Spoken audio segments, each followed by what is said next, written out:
예, 버지니아주에서 지난 주말에 선거가 있었죠. 뭐 예비 선거죠. 예비 선거인데 공화당 버지니아 주지사 후보를 뽑는 공화당의 프라이머리 선거가 있었습니다.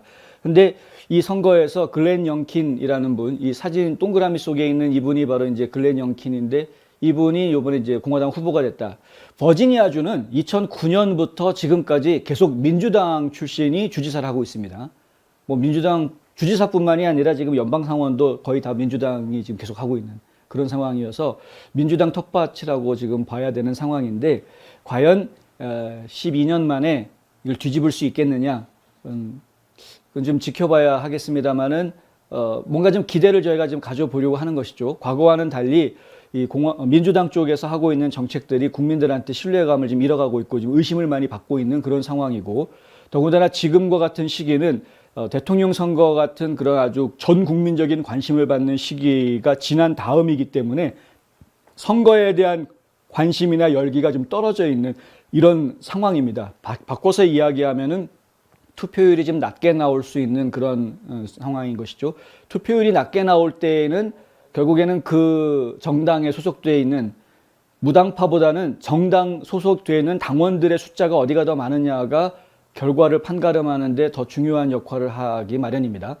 그런데 지금 이제 버지니아주 같은 경우에 민주당이 더 많은 것으로 지금 알려져 있는데 과연 공화당이 그 민주당 텃밭에서 뒤집기를 할 수 있을지 저희가 좀 관심 있게 보는 것 중에 하나이고요. 글렌 영킨에 대해서는 트럼프 전 대통령이 지지 선언을 하고 나왔습니다. 오늘 성명을 내놓았는데 뭐라고 내놨냐면 글렌 영킨이 버지니아 주지사 선거에서 공화당 후보 경선에 승리한 것을 축하한다. 글렌은 사업가들한테 좋은 비즈니스하기에 좋은 정책을 펼친다는 것이죠. 친수정헌법 제2조, 친재향군인, 친미국 인사다. 미국을 사랑하는 사람이다라는 이야기입니다. 그는 버지니아 경제가 번창할 수 있는 방법을 알고 있다. 사업가 출신입니다. 트럼프 대통령처럼 정치 경력은 전혀 없고 사업가 출신입니다. 더 금융 쪽의 사업가 출신입니다. 그는 나의 완전하고 전적인 지지를 받고 있다. 그러면서 이제 한 가지 중요한 이야기를 하는데요. 근래는 빌 클린턴의 오랜 조력자였던 테리 맥컬리프와 경쟁하고 있다. 테리 맥컬리프는 은폐 계획에서부터 일확천금 계획에 이르기까지 여러 면에서 클린턴 부자의 짐꾼이었고 공산주의 중국과의 거래는 수상해 보인다. 그러니까 이제 지금 중국과 뭔가 결탁된 그런 흔적을 남기고 있는 테리 맥컬리프 그리고 클린턴가와 중국과의 거래 사이에서 이런 다마고찌라고 보통 부르는 거 있지 않습니까? 가방모찌라고 그러나요? 하여간 제가 갑자기 이름이 생각이 안 나는데 짐꾼 역할을 했다라는 겁니다. 그러니까 심부름꾼 역할을 했다라는 것인데 그런 사람이 지금 버지니아 주지사 후보로 나와 있는 그런 상황이다. 물론 이제 민주당의 프라이머리는 아직 안 나왔습니다. 다음 달에 합니다.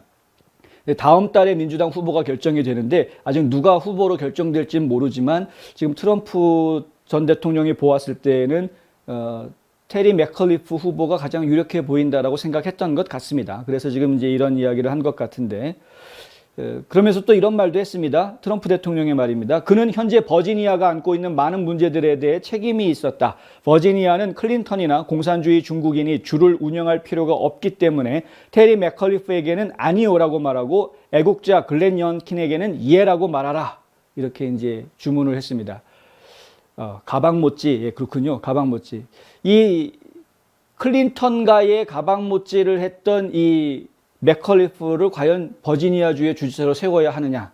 뭐 당연히 공화당원이라면 당연히 그렇게 해서는 안 되겠죠. 네, 뭐 당연한 이야기인데 우리 글렌 영킨이라는 이 후보는 한인하고도 사실은 조금 관계가 있습니다.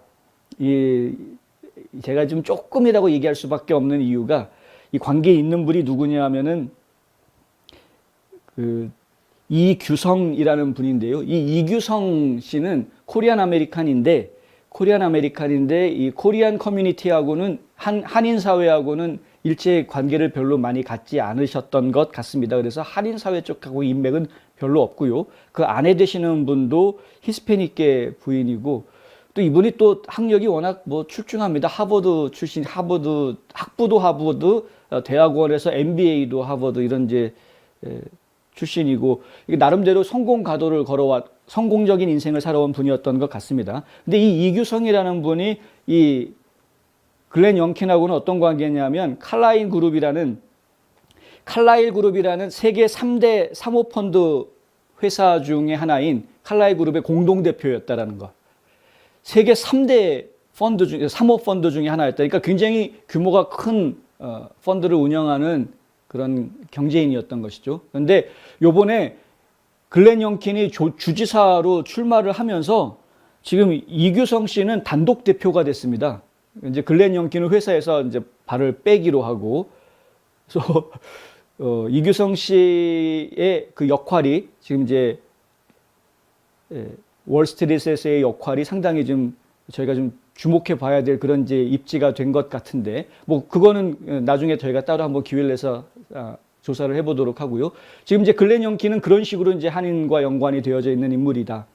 그리고 또 한 가지 저희가 이 한국과 연관이 될 수밖에 없는 게 이 칼라일 그룹이라는 회사가 사모펀드가 예전에 외환 위기가 왔었던 때가 있었죠. 한국에 IMF 외환 위기가 왔을 때 한미은행을 사들였던 회사입니다. 이거 한국에서는 굉장히 말이 많았던 일이 아닙니까?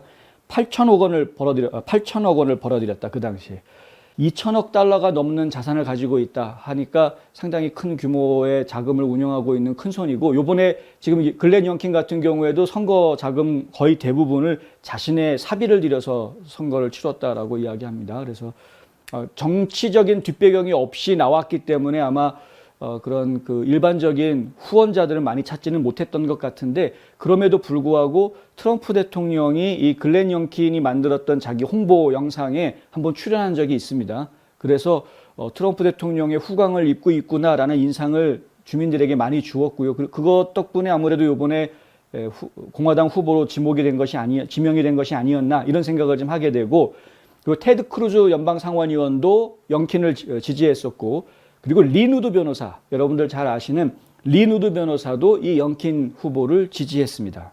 지지 성명을 내놨습니다. 그러니까 저희가 좀 더 관심을 가지고 아메리카 퍼스트 정책을 신봉하는 그런 인물인 것으로 보이는데, 과연 이번 선거에서 좋은 성적을 낼지. 본 선거는 11월에 치러집니다. 버지니아주 주지사 자리가 이번에 공화당 쪽으로 좀 넘어올 수 있을지 한번 지켜보도록 하고요. 응원의 메시지도 함께 보내드립니다.